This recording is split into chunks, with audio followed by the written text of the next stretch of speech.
whenever I do research, one thing I wanted to know is what really are reporters in America supposed to be, right? And we forget this, but you're really supposed to be another arm of government. You're supposed to be a pendulum balancer to make sure you bring the news to the people so that the people can make informed decisions. You are supposed to be at the balance to democracy. And somehow, because of unfortunately capitalism and because of lobbying and making money and figuring out ways to create advertising around products, so that way if you can advertise a product, create a brand around it, we want to control people to use that brand. And from there you have these huge corporations that were formed to control people around brands. And then ultimately this has now become how we control the whole country for a very limited amount of ownership into these brands, which now happens to be media empires, and we are being controlled by brands. And that was not how the founding fathers intended the media to become. And I've made that a little bit hard to understand.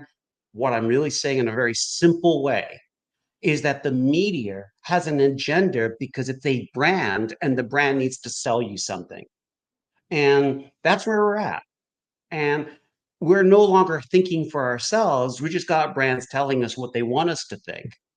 And I know Walter Cronkite definitely had a bias in prejudice in the days that Walter Cronkite was on the air in the 70s, etc. But the truth is, he tried and he felt he had a sensibility towards kind of a social responsibility. So he was leaning left, but he definitely tried to be balanced and tried to give us the news. Now we have a new form of media, which will have people tell us they're telling you the news when it's completely their version of it. And that is unfair because people don't know. You're on the other side of that reporter's report, and he's giving you a completely biased report, and you have no idea it's biased. So I actually, by the way, love the app Ground News when I can see where's the bias of the person writing the article. It may be unfair, that's unfair, Nick, but that does allow me to sometimes, when I'm reading an article, know where the heck this person's coming from because I want to know, is it news or is this editorial? And guys, that's really where we messed up. We shouldn't have editorial in our news. And if I could write a lore, I mean, I don't like moral lores, but if I had to write one, it would be, dude, you cannot write editorial stuff when you're writing the news. I'm sorry, I know you can't enforce that, Nick, but I mean, that should be a lore set in stone. Right. It's Well, we either had the news or it's fairness editorial. doctrine. Right. We had the fairness doctrine, and that was done away with. But absolutely, these days, unfortunately, not all news is factual information. There's a lot of opinions and inherent bias.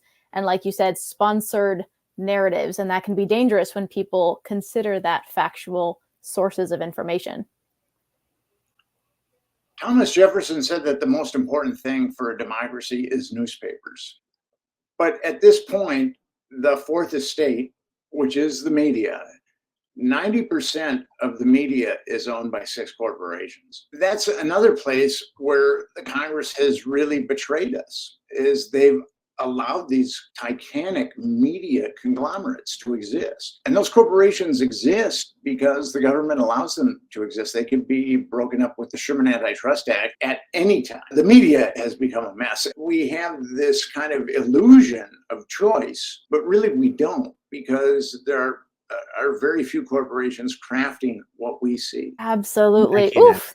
I'm all about protecting the children. So, markstross.com, one of the things I'm doing is educating people how to help their kids if they have addiction, how to help themselves with addiction, and how to understand AI. Because in the next 30 years, most people are going to lose their jobs to AI. And I mean a lot of people. At least 40% of today's jobs won't be available in the next 30 years. And I want people to appreciate that is a very soft estimate as to what's happening with artificial intelligence. So my goal is not to scare people, but is to retool people, to get people ready and to give people options as to what they should choose for the future.